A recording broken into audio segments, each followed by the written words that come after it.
Halo guys, perkenalkan nama saya Adinda Nibros Zahira Fasya dengan NIM 12223000137 dan teman saya Anissa Trimur Fadila dengan NIM 12223000050. Kami akan menjelaskan teori biaya produksi jangka panjang, skala ekonomis dan tidak ekonomis. Pengertian biaya jangka panjang.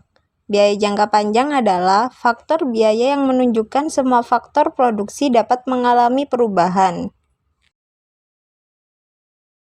Analisis biaya jangka panjang. Yang pertama, dalam jangka panjang perusahaan dapat menambah semua faktor produksi atau input yang akan digunakannya.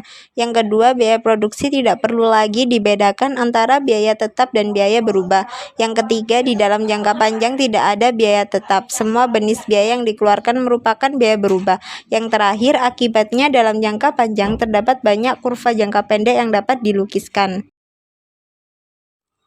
Cara meminimumkan biaya dalam jangka panjang. Dapat disimpulkan peminimuman biaya produksi jangka panjang tergantung kepada dua faktor, yaitu yang pertama tingkat produksi yang ingin dicapai dan yang kedua sifat dari pilihan kapasitas pabrik yang tersedia. Kurva biaya jangka panjang dapat dilihat pada gambar ini. Kurva biaya total rata-rata jangka panjang, long run average atau disingkat LRAC. Kurva LRAC dapat didefinisikan sebagai kurva biaya rata-rata yang paling minimum untuk berbagai tingkat produksi, apabila perusahaan dapat selalu berubah kapasitas produksinya. Kurva LRAC atau long run average dapat dilihat pada gambar ini.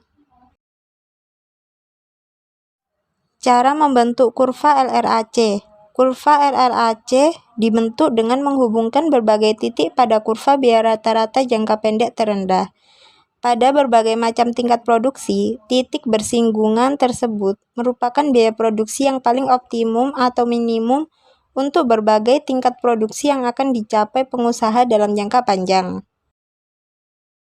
Skala ekonomi. Skala kegiatan jangka panjang dikatakan bersifat mencapai skala ekonomi apabila pertambahan produksi menyebabkan biaya produksi rata-rata menjadi semakin rendah. Produksi yang semakin tinggi menyebabkan perusahaan menambah kapasitas produksi, dan pertambahan kapasitas ini menyebabkan kegiatan memproduksi bertambah efisien. Pada kurva LRAC, keadaan ini ditunjukkan oleh bagian kurva LRAC yang semakin menurun apabila produksi bertambah. Faktor penting yang menimbulkan skala ekonomi. 1. Spesialisasi faktor-faktor produksi. 2. Pengurangan harga bahan mentah dan kebutuhan produksi lain. 3. Memungkinkan produk sampingan diproduksi. 4. Mendorong perkembangan usaha lain. Skala tidak ekonomi.